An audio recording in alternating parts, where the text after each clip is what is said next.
quiero tomar un ejemplo precisamente del pasaje de Segunda de Crónicas, porque Ezequías atraviesa un periodo que yo quise llamarle sintonía y ritmo con el reino. Y todavía estamos hablando de lo que un discípulo en este mundo es, pero Ezequías es un ejemplo formidable.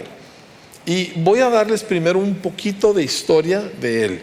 En el capítulo 28 de Ezequías, de Segunda de Crónicas, nosotros vemos el reinado del papá de Ezequías. Y el papá de Ezequías fue un hombre perverso, fue un hombre terrible, fue pagano y hizo cosas que causaron la ruina de Israel, de Judá, ¿sí?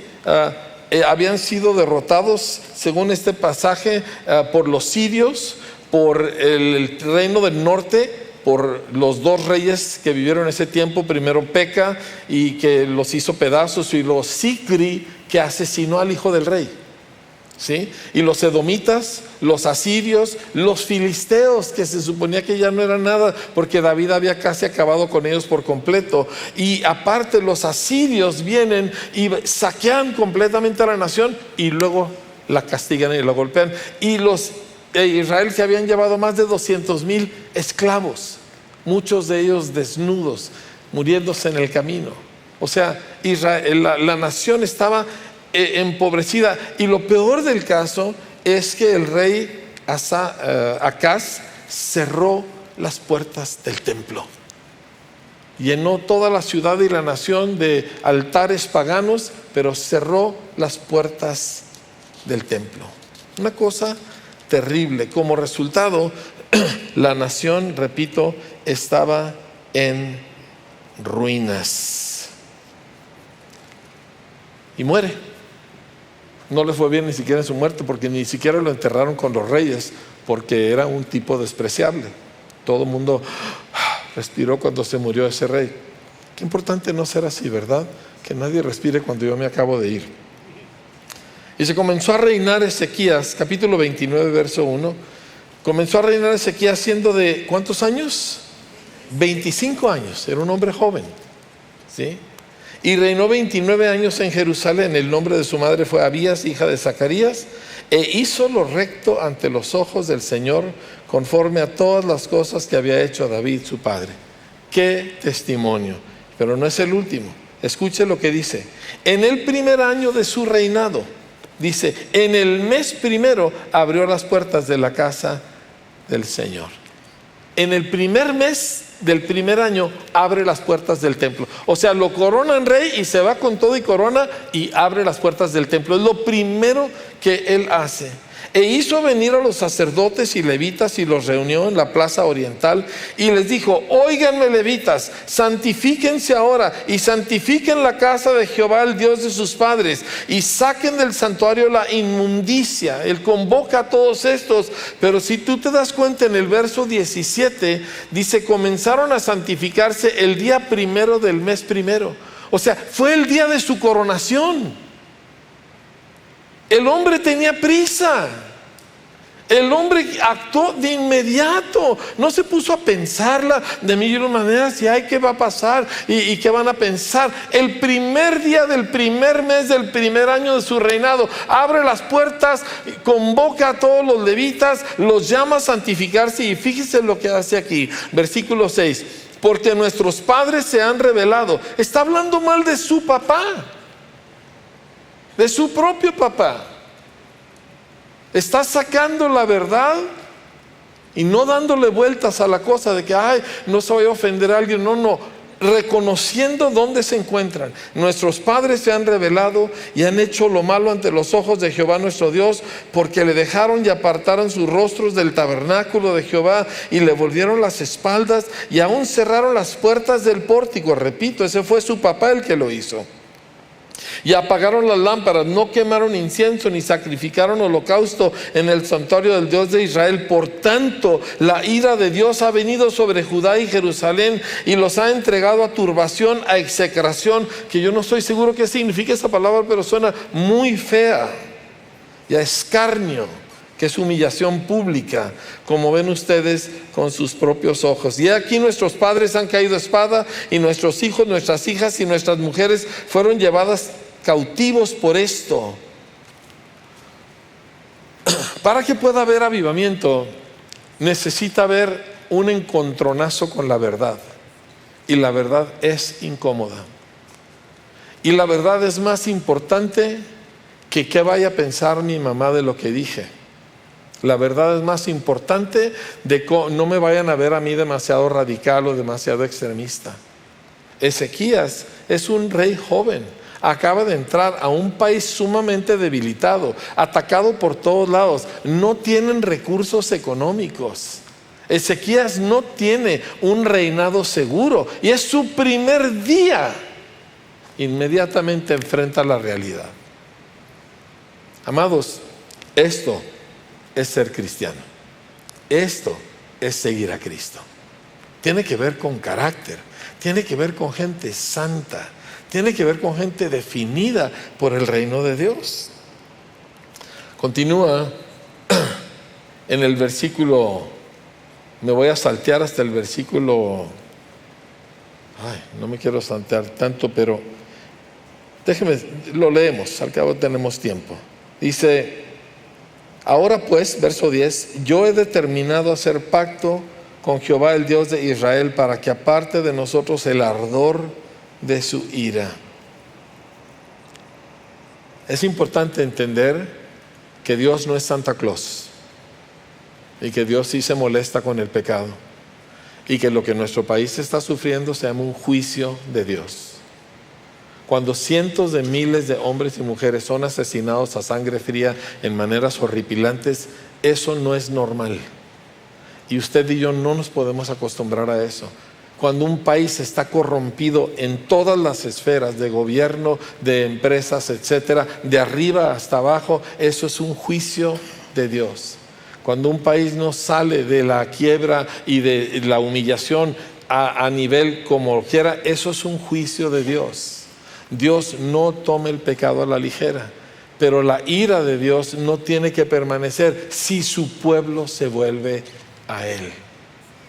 Pero no podemos nosotros nada más tratar de ser positivos y no todo está bien. No está bien. O sea, yo no puedo manejar en la carretera a cualquier hora.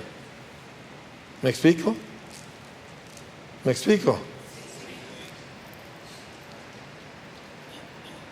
Aquí conmigo, muchachas. Yo no puedo andar en cualquier barrio de esta ciudad a cualquier hora del día, o de la tarde o de la noche. No puedo.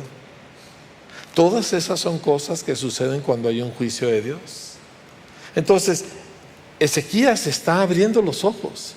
Y una parte esencial de un avivamiento es que gente abre los ojos y se da cuenta: mira dónde estamos. Hijitos míos, hijos míos, le dice a los levitas, no se engañen ahora, porque Dios les ha escogido a ustedes para que estén delante de Él y le sirvan y sean sus ministros y le quemen incienso. Entonces se levantaron los levitas, y aquí dan toda una serie de nombres. Versículo 15 dice: estos reunieron a sus hermanos y se santificaron y entraron conforme al mandamiento del rey y las palabras de Jehová para limpiar la casa del Señor. Y entrando los sacerdotes dentro de la casa del Señor para limpiarla, sacaron toda la inmundicia que hallaron en el templo de Dios al atrio de la casa del Señor, y de ahí los levitas la llevaron fuera al torrente de Cedrón, que era como uno de sus basureros, ¿sí? Comenzaron a santificarse. ¿Qué día? El día primero del mes primero. Diga conmigo: el cielo tiene prisa. Amados, una de las frases que aprendimos de uno de nuestros progenitores espirituales, Wayne Myers, fue esa: el cielo tiene prisa. Las cosas no se hacen despacito, amados. Y el poco a poquito no está en la Biblia. ¿Ok? A los que nos gusta mucho esa frase de que poco a poquito, eso no está escrito en ninguna de las páginas de este libro. Continúa, dice: comenzaron pues a santificarse el día primero del mes primero, y a los 8 del mismo mes vinieron al pórtico de Jehová y santificaron la casa de Jehová en 8 días, y en el día 16 del mes primero, todavía estamos, apenas vamos en la quincena, terminaron. Entonces vinieron al rey Ezequías y le dijeron: ya hemos limpiado toda la casa del Señor, el altar del holocausto y todos sus instrumentos, y la mesa de la proposición con todos sus utensilios. Asimismo hemos preparado y santificado todos los utensilios que en su infidelidad había desechado el rey Acaz cuando reinaba, y he aquí están delante del altar de Jehová. Y levantándose de mañana, que es una frase que cuando la encuentres en el Antiguo Testamento siempre se refiere a nuevos comienzos. Y levantándose de mañana, el rey Ezequías reunió a los principales de la ciudad y subió a la casa de Jehová, y presentaron 7 novillos, 7 carneros, 7 corderos y 7 machos cabríos para expiación por el reino, por el santuario y por Judá. Y dijo los sacerdotes hijos de Aarón que los ofreciesen sobre el altar de Jehová. Mataron pues los novillos, y los sacerdotes recibieron la sangre y la esparcieron sobre el altar. Mataron luego los carneros y esparcieron la sangre sobre el altar. Asimismo mataron los corderos y esparcieron la sangre sobre el altar. ¿Por qué? Porque así está escrito. Esa era la ley de Moisés que ellos tenían que seguir. Después se hicieron acercar delante del rey y de la multitud los machos cabríos para la expiación, y pusieron sobre ellos sus manos, y los sacerdotes los mataron e hicieron ofrenda de expiación con la sangre de ellos sobre el altar, para reconciliar a todo Israel, porque por todo Israel mandó el rey a hacer el holocausto y la expiación. Y una vez hecha la expiación, una vez obtenido el perdón de Dios, el cual no es gratis, amado. ¿Sí?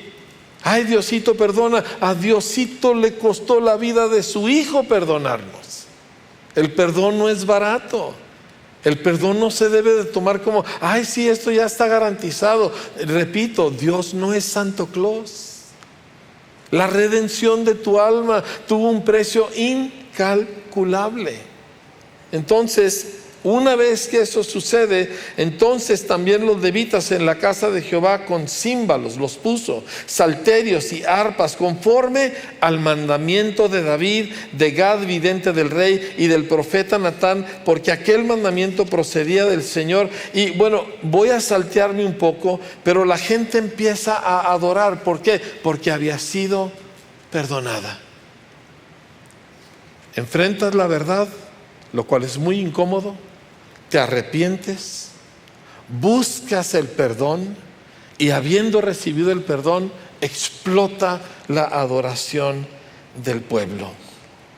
Versículo 31, respondiendo Ezequías, dice: ustedes se han consagrado ahora al Señor, acérquense pues y presenten sacrificios y alabanzas en la casa del Señor. Y la multitud empezó a presentar sus sacrificios y sus alabanzas, y todos los generosos de corazón trajeron holocaustos, y fue el número de los holocaustos que trajo la congregación 70 bueyes, 100 carneros y 200 corderos, todo para el holocausto del Señor. Y las ofrendas fueron 600 bueyes y 3,000 ovejas. Ahora, este es un país empobrecido. Este es un país que está en la ruina. Este es un país que todos sus vecinos le han robado no solo sus granos y su ganado, hasta la misma gente como esclavos. Y sin embargo presentan un sacrificio que obviamente para ellos fue sumamente costoso. Y escuche lo que dice en los versículos 35 y 36. Así pues hubo abundancia de holocaustos, con grosura de las ofrendas de paz y libaciones para cada holocausto, y quedó restablecido el servicio de la casa de Jehová. Y se alegró Ezequías con todo el pueblo de que Dios hubiese preparado al pueblo, porque la cosa fue hecha rápidamente. Diga conmigo: la cosa fue hecha rápidamente. El ritmo del cielo, amados, no es paso de tortuga. El cielo tiene prisa. El cielo quiere acción. Son las acciones las que definen dónde va nuestra vida. Dios no nos mide por las intenciones que tenemos, Él mide nuestras acciones. Y esas no hay que demorarlas. Si yo sé que yo tengo un asunto que arreglar con alguien, voy y lo hago. ¿Cuándo? Ya. Punto. Si yo sé que yo tengo una deuda con alguien, no me voy a Mazatlán, voy con la persona y le pago la deuda. ¿Cuándo? Ya. Si alguien tiene necesidad, Proverbios dice, si alguien te pide ayuda, no le digas ve y mañana vuelve y te doy algo si tienes contigo que darle. O sea, ya. La cosa se hizo rápidamente. Ahora, ¿por qué podían actuar con esa rapidez? Bueno, vamos a leer lo que sigue. Porque lo que sigue tiene que ver con el evento más importante para la nación de Israel como nación. Acuérdense que la nación de Judá estaba deshecha, estaba aniquilada, esclavizada, saqueada. Y se envió después Ezequías por todo Israel y Judá y escribió cartas a Efraín y a Manasés. Efraín y Manasés ya eran parte del reino del norte, un reino semipagano, apartado del Señor. Dice, para que viniesen a Jerusalén, a la casa del Señor, a celebrar la Pascua a Jehová Dios de Israel. Y el rey había tomado consejo con sus príncipes y con toda la congregación en Jerusalén para celebrar la Pascua. ¿En cuál mes? La Pascua normalmente se celebra el mes primero, pero el mes primero no estaban listos para celebrar la Pascua, y la misma ley daba provisión para que si en el primer mes no se pudiera, lo podían hacer en el segundo mes. ¿Se tardó Ezequías? Estamos hablando de eventos nacionales. Él no planeó este Congreso Nacional durante año y medio. Mal terminaron de consagrar el templo y de ofrecer sacrificios y órale, inmediatamente, correos, voceros, tráiganse a la gente, es tiempo de celebrar la Pascua.